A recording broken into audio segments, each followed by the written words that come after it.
Andrew McCart, iFLTV. I'm here in Manchester and I'm with Manchester's own Jamie Moore. Jamie, we had a big hug when we met each other for the first time in a long time, man. How you been? All good, mate. Yeah. Long time no see. Definitely. Listen, I was sat next to Nigel, unfortunately, during that dinner there, and we were talking about your stable. Yeah. Now, I tried to count every single fighter you've got in your stable, and I couldn't. Nigel couldn't. Apparently, you've got 10 pros in your gym, right? Can you name all 10 of them, Jamie? Okay, I'm going to do my best. So, Jack Catterall, Akib Fiaz, Cameron Vong, Hannah Robinson, Connor Tudsbury, Pat Brown, Alfie Middlemiss. I've said Hannah Robinson, yeah? Mark Leach, Tersa Baker-Latmet, yeah. Stephen Ward. Stephen Ward? He's not retired, so that's 10. Dave Allen, 11. There's more. Jesus. How are you enjoying it then? Obviously, a stable of that size, like I said to you, I'll touch on my little stable. I've got 3 fighters right now, and I'm finding it hard to give them all my time. But how are you finding it having such a busy gym and such an active gym? I mean, the fighters you have are Pat Brown, starting off, to all the way to Jack Catterall, who's world title imminent. So how are you juggling all that? Yeah, listen, it's a lot of work, and like some of the fighters we mentioned there aren't in the gym all the time, you know. So obviously, Kalatmet he lives in Kazakhstan, and he comes over here for training camps when he's got a fight. Stephen Ward, he's working at home, and he comes over here when he gets a fight. Mark Leach is the back end of his career now, and we're not sure whether he's going to fight again. So there's 3 fighters straight away. Dave Allen's only in when he comes to train for a fight, and then you've got Pat Brown, Connor Tudsbury, and Alfie, who are only just fresh into the gym. They're sort of recent. Alfie's been training with us for quite a while now, actually, because he was an amateur at my amateur boxing club. So he's the first one to turn over for us. So it's nice actually, because Nigel's had his gym for years now. It's like maybe 15, 16 years, and Connor and Pat are the first 2 turning over, coming with us from there. And at the same time, we've got one lad from my amateur boxing club. So it's like a different sort of period coming through. And I won't say Jack's the old school, but he was part of the older ones when Martin Murray, Rocky Fielding, Carl Frampton. So that sort of era, Chantel and Jack was all part of that. And then he's sort of the last one left, apart from Stephen Ward, who's not with us on a regular basis. So yeah, it's good, and it was hard work at first, but then you get into a routine with anything you do, and we stagger the gym so that we've got a nice routine now where everybody's in the gym at the same time, but they all get allocated their own time slots, so it sort of rolls off the back of each other. So it works well, and we're lucky. We're lucky. We've got a gym full of very, very talented fighters who are all different stylistically, so that they can all learn off each other. And you know, a lot of the time, someone who's a back foot sharpshooter, for instance, will be a pressure fighter's worst nightmare, but vice versa. So those 2 training alongside each other a lot of the time, sparring with each other, learning, you know, educating themselves by watching them sparring, can improve their own style by working out how you get to that type of style.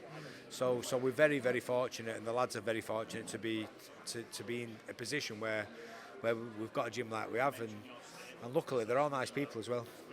And it's a fun gym to be in. I've been in the gym a couple of times. It's definitely a fun environment to be in. Now, the reason why we're here, Pat Brown, GB squad, done it all as an amateur, went to the Olympics, unfortunately got a tough draw in the Olympics, and maybe didn't fulfil where he wanted to go, his dream in the Olympics, but still an Olympian is still no mean feat. But he's decided to turn pro. A lot of people might be thinking, Pat Brown, why the big hoopla? But you're in the gym with him. Eddie Hearn's got confidence in him. Sam Jones is his manager. I mean, already he's got a good backing, but as a coach, what you've seen so far in the gym, how excited are you to have this young man in your gym? We've known how good Pat was going to be for a long time, and the reason why he was the most sought after Olympian is that reason. Everybody's had their eye on him for a long time. Everybody was anticipating that he'd do really well in the Olympics. Unfortunately, he got beat in the first round, and it was a close fight. He just didn't quite get going early on, and he lost the first fight. But nevertheless, everyone knows, the amateurs and professionals are different sports. One's a sprint, one's a marathon, sometimes. And Pat's got the engine, he's got the style, and he's also got the experience now of boxing internationally for GB, picking up all those different types of styles and experience to now take into the pros. But his best attributes are going to be more visible in the professional game. So it's sort of a win-win for him. He's a big boy. Now, he was a light heavyweight as an amateur. I'm just been looking at him over there and watched him. He's a big boy. What weight is he going to be at? He's heavy. He's going to be a cruiserweight. He was heavyweight in the amateurs. He was heavyweight, and he's going to be a cruiserweight turning pro. But he's got the frame eventually to fill out into a not a big heavyweight, but the best cruiserweights.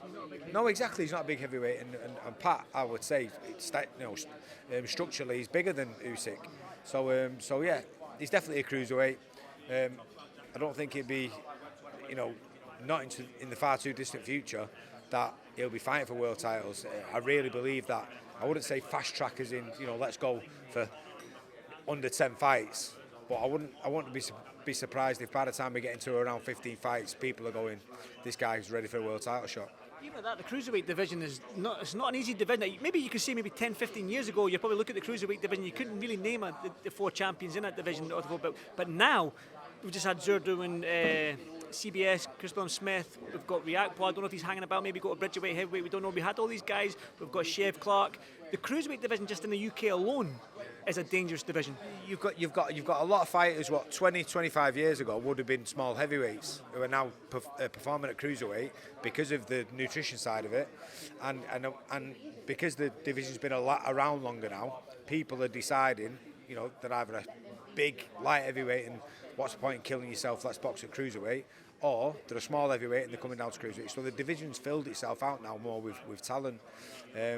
It's not an easy division by any stretch of the imagination, but I've no doubt in my mind that Pat is capable of beating, with experience and with time, and give us a bit of time under our belt and a bit of coaching, and away from the amateur side of it and into the pros. And within 2 years' time, I believe he can be fighting for the world title and winning it. And the dream for him has always been to box at Old Trafford. We're hearing rumours that they're going to flatten the place. So if we can get it to the stage where he does it just before it goes, or first one at the new ground, who knows? But that's the dream. Oh, Man United fan, you must be happy. Of course I am. Yeah. I mean, I was at the last fight. What was there, which was Ben Eubank 2. Thank you, mate. Ben Eubank 2 was there. I was 14 years old, and I'd had one amateur fight and lost it at the time. And me and my mate Clint got a ticket and went and watched it. So the last fight what took place there, I was at, and hopefully, God willing, I can be involved in the last one that takes place there before it gets flattened. What would that mean to you? I know you love Man United, like you said there. What would it mean on a personal level for you? Obviously, big time for Pat being the fighter, but like you said, you were there at Old Trafford, the Eubank fight, and this and that. How would it mean for you? It's such a privilege to be involved in a boxing event there, full stop. To be involved in somebody who was topping the bill in that scenario would be just unbelievable. And being a lifelong Man United fan, just dreams don't get much bigger than that. Apart from actually fighting yourself, which them days are well gone. So never say never. Yeah, no. The next best thing is being involved in someone who's going to be performing there. So I'd absolutely love that scenario to unfold. I seen on the sort of promo, Pat's run towards Old Trafford, the glory days returning. Now Ricky Hatton, everyone knows Ricky Hatton. He was a household name all them years ago. And then Anthony Crawler did his thing. He was selling out the arena every now and again. But then maybe it's had this little lull. There's 5-6 years. Zelfa Barrett's there. You've got good fighters, but not the magnitude of an Anthony Crawler, especially definitely not the magnitude of Ricky Hatton. Now, the glory days, when they're talking about the glory days, are they talking about Ricky Hatton type level when you speak about Pat Brown? Yeah, there's a void in Manchester boxing, and it's probably been 10 years. Crawler was round about 2015-16 where, he was the man who was filling the main arena. And, Pat, I don't ever think you can put your finger on someone like Ricky Hatton, or going back to like a Frank Bruno type figure, where they're just relatable. For whatever reason it is, you can't quite put your finger on it, but the everyday person walking down the street can relate to that fighter, and that's why I feel like they get behind him. And it's not just one thing like that, but it's, you know, a bit of charisma, nice personality, you know, happy-go-lucky, bit of a cheeky chappy type person like Ricky was. Then you've got the football side of it, where you got a community of people who go, what a great kid he is, and tell you what, he can really fight. You know, Pat has got that mentality where he wants to entertain, and he said his guilty pleasure was a tear-up. Exactly, yeah. And it's a trainer's worst nightmare, but I can't call anyone. I was like that as a fighter myself, exactly. So I understand it, I get it. My job will be for him to use his best attributes, and without a shadow of a doubt, his best attribute is his strength. He's a great body puncher. He's exciting to watch. So the crowd are going to love him. So you add that to the football scenario and to the charisma he's got himself. He's not a bad-looking kid, you know. I'm sure he'll get that type of attention as well. So as a package, he's really got every box ticked. And but the main ingredient is you've got to be able to fight.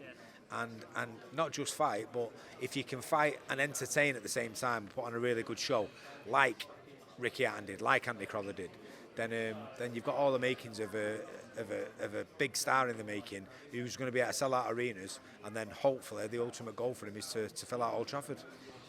Well, it's exciting times. I cannot wait for Pat's journey. Hopefully I can follow it and do this job for many years to come. Now, away from this, Jack Catterall, I've just seen that the WBO have ordered the Arnold Barboza fight. I don't know if you've seen that. I think it was mentioned, tweeted out earlier today.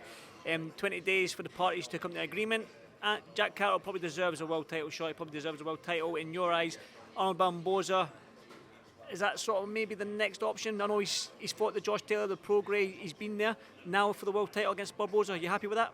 Listen, if it can be for the world title, no one knows what Teofimo's doing at the minute, and there's loads of rumours around that he's going to move up in weight, and the title's going to become vacant. So if that's the case, and Jack v Barboza is for the vacant title, then absolutely. You know, my first instinct, really, to be honest with you, is this weekend we've got the IBF title up for grabs, and Hitchens and Parrow are fighting for it, and the winner of that is an easy fight to make for Eddie.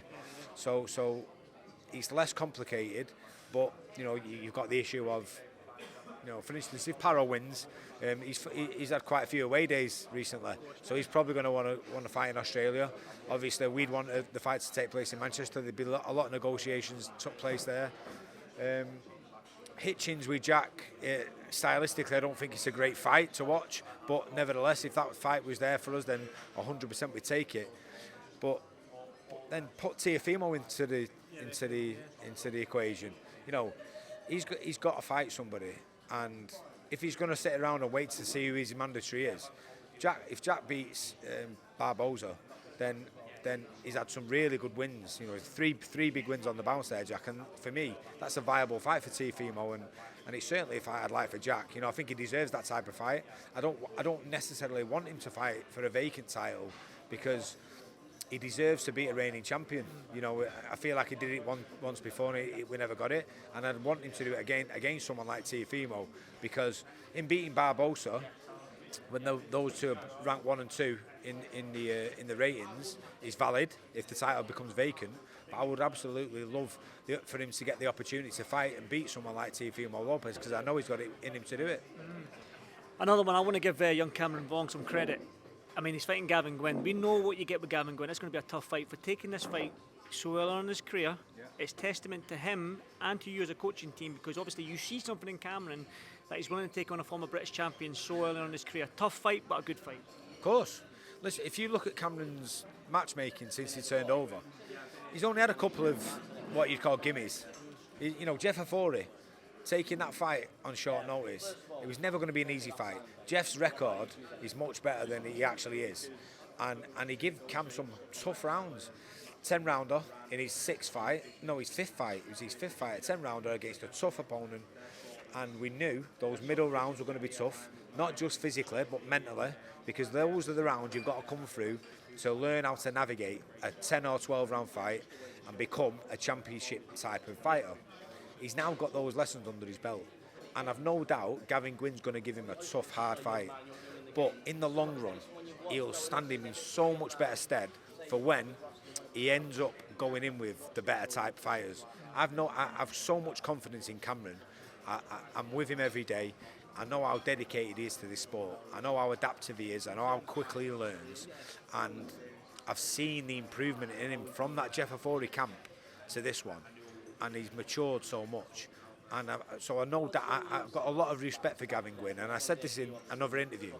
We haven't taken this fight because we don't respect Gavin Gwynn. We've took him because we respect him. Because we know he's going to give him so many problems. But we're doing it to make sure that he overcomes those problems and he's equipped for later on in his career. So it's not like we're trying to give him, or we think we're giving him an easy fight with someone who's past the best. That's not the case. We know we're giving him a tough fight to get the lessons on board to make him a better fighter in the future. A couple of heavyweight questions then. Dave Allen, the Rhino against the Bull. I love this fight. I really, really do. It's you're going to get, I think you're going to get what it says in the tin, so to speak. You're going to get two guys willing to throw shots and trade shots, and it's going to be a proper heavyweight fight, I believe, out in Saudi Arabia. But Dave Allen, we know he's had a couple of quiet fights. He's doing his thing now. He's got kids. He seems a bit more subdued, maybe, for lack of a better word. He seems more relaxed now. He's had kids, matured, maybe. Yeah, and how do you see that fight then? He's definitely matured. Yeah, listen, he's in great shape. Let me tell you now, and he's in a good mindset. Boxing in general, the psychological side of it is huge, and I'm not sure really whether Dave's ever been in that good mindset, because for a start, to being in a routine when you're a fighter and getting yourself conditioned and sort of having that end goal and getting to the end goal and knowing that you've done it, he's never had that. He's never really trained properly for fights. And this is the first time he ever came into camp, and he was actually in half decent shape before he even started camp. So I can already see in his body language and the way he's talking and his mindset that he's gaining confidence in himself because of what he's done. Not because he's telling himself that he can do something, but he's actually walking the walk, and he's getting the results of doing the graft what you need to get that confidence in yourself. So I think we still got like 4 weeks or whatever it is to the fight, and he's been sparring really well. His conditioning, he's probably in the best condition he's ever been in. He was fitter when he was 2 weeks into this camp than he was when he fought Fraser Clark. So like, he's given himself such a good chance to win this fight, and we know the dangers of Johnny. Johnny's a great guy, so explosive, so fast for a heavyweight, for a big guy.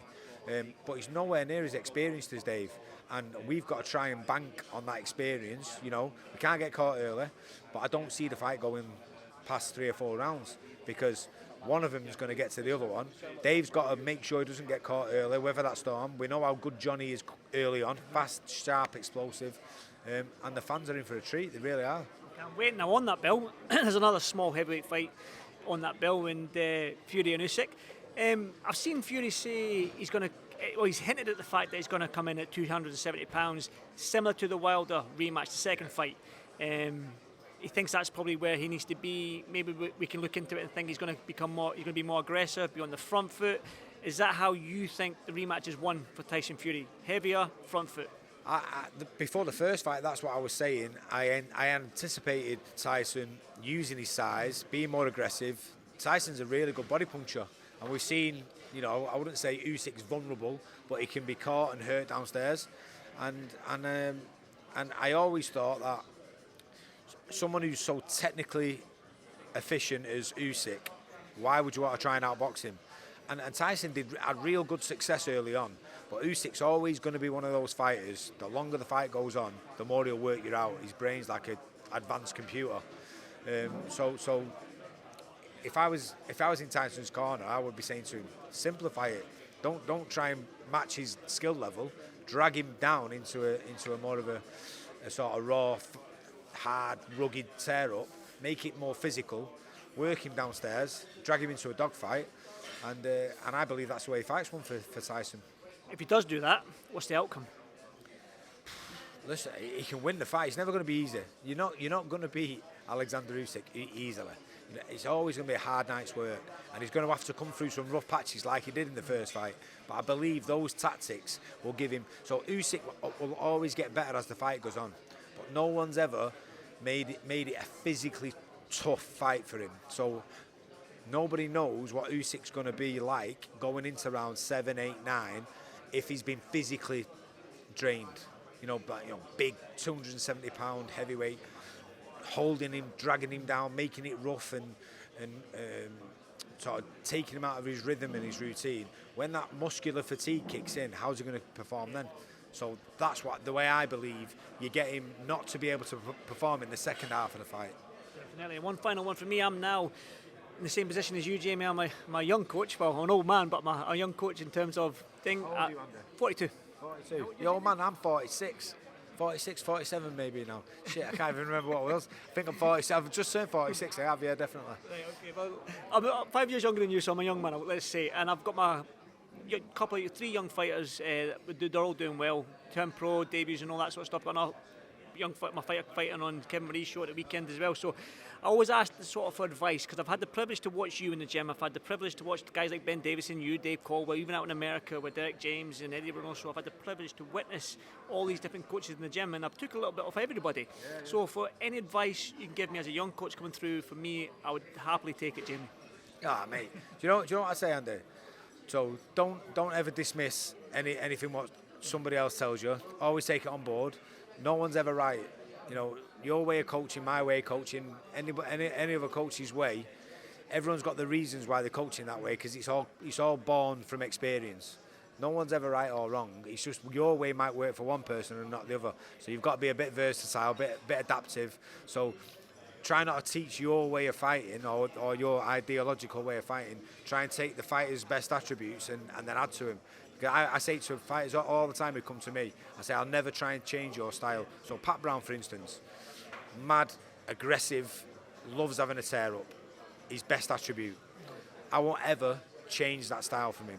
All I'll try and do is add to it. So if there's any weaknesses I spot, so I'll never try and turn him into a back foot boxer. I won't try and turn him into a Jack Catterall, because that's not his best attribute. But what I will try and do is try and make him as defensively equipped as Jack, but in a different way, so that it suits his style more than it would for Jack.